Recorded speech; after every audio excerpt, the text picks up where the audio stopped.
少数大户垄断以太坊35%的筹码，我们是否可以从以太坊当前的技术图形中找到即将爆发的迹象呢？包括比特币。同时提醒新粉丝留意我们 Discord 社群上面10多年经验开发出的程序交易信号，比如说前几次6月份、7月份比特币做空的信号价格是在31,700美金、31,200美金。Bitcoin go short sell high， 到现在价格也还没有突破31,700美金，而且30分钟程序一直免费为所有家人开放。我们先来看一下这则报道，也是以太坊前10名的钱包地址是垄断了超过35%的筹码供应量。The 10 largest Ethereum wallet hold almost 35%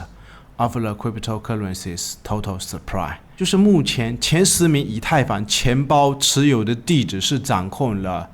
接近35%。那如果是在一些其他的市场能掌控35%，相信这一个筹码是在高度集中，有可能爆发起来会潜力非常的大啊。然后我们可以回顾一下2018年，当时在8月份前10名钱包地址持有的总量只有11%，所以我们可以看一下这张图啊，它这里面也是有显示，这可能是在18年左右的，然后持有的一个量到现在的这个高位，总量是接近2800万枚啊，是在这5年左右，整个以太坊的筹码现在是在高度集中。然后我们来观察一下以太坊短期的技术形态啊，因为也是很长一段时间没有给大家跟踪，很多朋友都知道我满仓的仓位大部分都是在这个以太坊，并没有天天在交易它的短线，或者是上一次以太坊在这一个1600美金附近 Discord 社群上面程序通知的一笔买入的信号有做对的多单，到现在目前也是选择在爆大长线啊。那现在短期的技术形态，我们观察一下，上一次在4月份左右突破了这个箱体的高点，到现在其实整个中线目前的箱体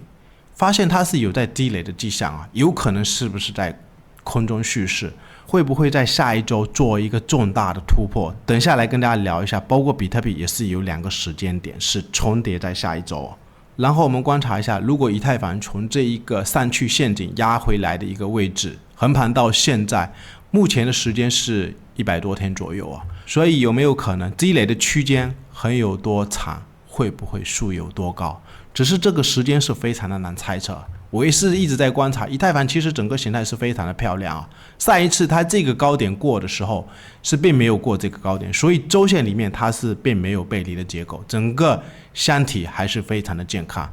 而且我们可以观察一下整个中长线的技术形态啊，可以去留意一下，当时在1000美金附近，也就是2022年的6月份，是希望朋友们1000左右开始抄底这一个以太坊。它后面的整个技术形态是一个低点一个低点一个低点再走高，低点继续走高，低点继续走高，低点继续走高，低点继续走高。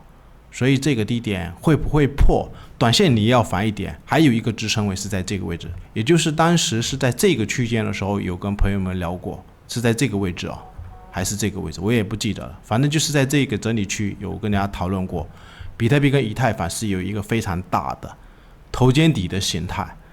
那这个颈线既然突破，它是在这个颈线上方横盘了已经100多天，你要防一点，如果真的还有挖坑的位置，这个颈线突破的这几个高点的位置，价格差不多是在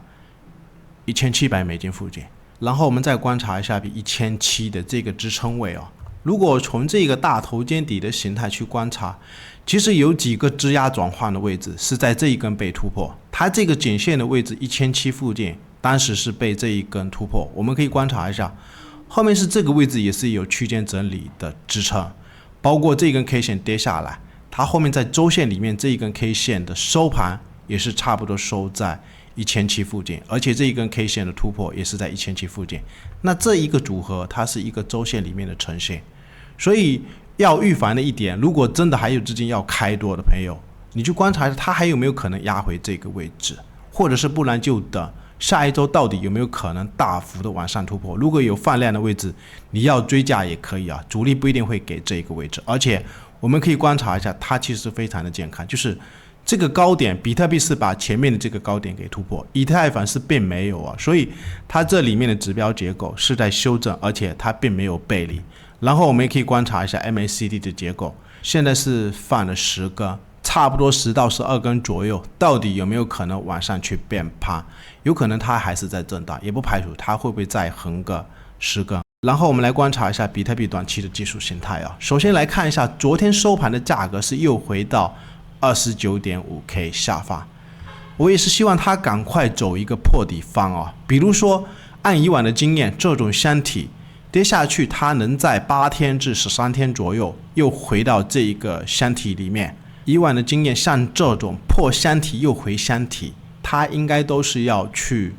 继续突破箱体上沿的一个压力位，甚至再过这个高点。但是前面也是有跟大家讲过，主力是非常的坏啊。我们去回顾上一次这个箱体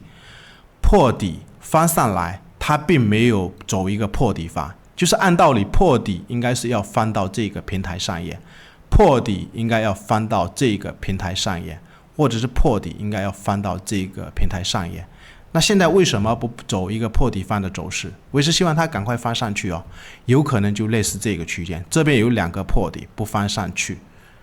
这边有2个破底翻到矩形里面，但是不肯翻到矩形的上沿，2次了。那有没有可能是不是还缺这个时间？是不是还要整理1周左右？在下一周有没有可能会不会往上突破？因为这一段时间有跟大家聊到一个重点，就是时间这一块非常的难猜，比特币的主力到底会在哪一个时间节点给我马上往上突破？我们可以回顾一下，如果这一根 K 线开始计算整理的时间，1、2、3、4、5、6、7，这一周是7周的时间，下一周是8周的时间变盘节点。那我们回顾一下，上一次是在这个低点的位置，很肯定的跟大家讲，13周有可能是非常重要的斐波那契数列时间的转折，后面价格真的往上突破。那我们要去计算一下，下一周是8周的时间节点，而且它跟这一根时间开始计算，下一周是21的斐波那契数列时间变盘节点。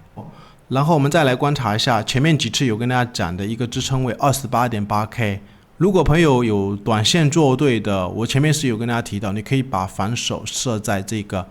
29.2K 附近啊，或者是你也可以留意一下短期这个位置20天的均线有没有可能会守住啊。不过这条均线不重要啊，因为现在成本基本上在这个区间，它有可能随时会破，也有可能会拉上来。不然我的观点是可以尽量留意一下，也就是4个小时里面 29.2K 支撑的位置，就是这一根是一根多方吞没。它后面是在这3根不是有一个整理区啊，很重要的一个支撑就是在 29.2K。 然后我们再观察一下为什么比特币 30K 冲不上去啊？4个小时里面这一条250的均线目前是在头上，还是有一点下压的走势，所以这个位置还是有一点压力啊，尽量观察，有可能不排除主力是不是在震荡，或者是在下一周有没有可能会不会变趴。最后还是一样，可以订我们的 YouTube。